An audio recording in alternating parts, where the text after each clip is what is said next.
పాటను కూడా ఇప్పుడు ఏం చేస్తున్నానంటే నాకు ముందు కొంచెం సాహిత్యం పంపించండి, పాట క్యాసెట్ పంపించండి అని అడుగుతున్నాను. కారణం ఏంటంటే, ఒకటి అపభ్రంశమైన పాటలు పాడడం ఇష్టం లేక, రెండు నేను పాడలేని శృతిలో చేసి ఉంటారేమో అన్న దృష్టితో.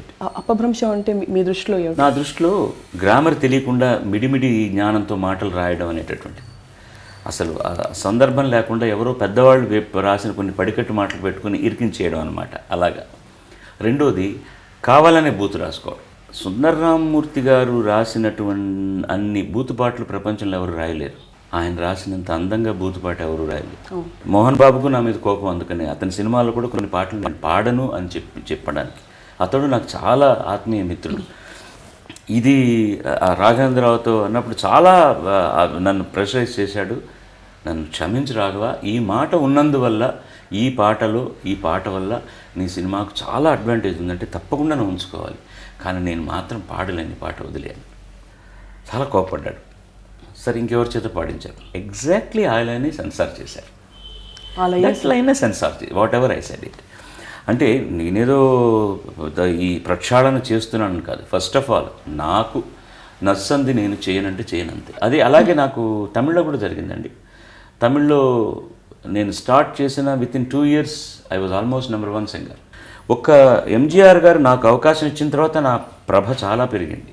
అలాగే ఎంజీఆర్ గారు యేసుదాస్ గారికి ఒక పాట ఇవ్వగానే ఇంకా ఎవ్వరూ అసలు నా మొహమే చూడలేదు. And again I don't know what had happened. Again I have gained my own market and I have become number 1 singer. ఇక్కడ 1-2 అనేది ఏం లేదు. ఎవరు ఎక్కువ నెంబర్ పాటలు పాడితే వాడు నెంబర్ 1 అనుకుంటే నేను ఎక్కువ పాటలు పాడాను. దీంట్లో జరిగిన నష్టం ఏంటంటే, నా వ్యక్తిగత జీవితాన్ని చాలా పోగొట్టుకున్నాను నేను. I lost my personal life. నా పిల్లలు ఎదగడం నేను చూడలేదు, ఇంట్లో ఏం జరుగుతుందో తెలియదు. నా భార్య చాలా చిన్న వయసులో నన్ను నమ్ముకొని వచ్చేసింది. ఆ అమ్మాయి గురించి నేను ఏమీ ఆలోచించలేదు.